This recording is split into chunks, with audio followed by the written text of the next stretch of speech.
Having a Quaker parrot can be fun, but it can also be difficult. Let me explain. These little gremlins love to bite, and they find it so amusing for whatever reason. They always run away laughing as if they've accomplished everything in the world. It'll be a playful bite, but it'll still be super amusing to them. They like to do this thing when I put them to sleep. They'll sneak one bite and tear up laughing. And I'm not gonna lie, I find it pretty funny, and it's hard to stay mad at them. Their laugh is contagious.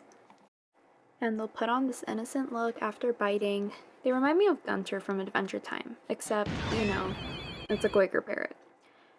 It's like specifically that one scene. Of all history's greatest monsters, you are by far the most evil thing I've ever encountered. Offer your soul to me, Dark One. Quack, quack. No, you can't have my soul. I don't even... Oh, just get in here. Oh, why do you guys have to be so cute? And now, it's not just one, but 2 Quaker parrots. And they'll team up against me.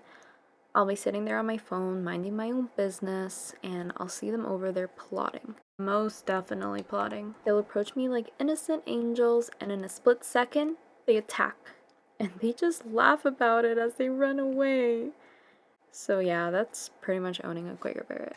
Love them with all my heart, but oh boy, do they instill fear into your hearts.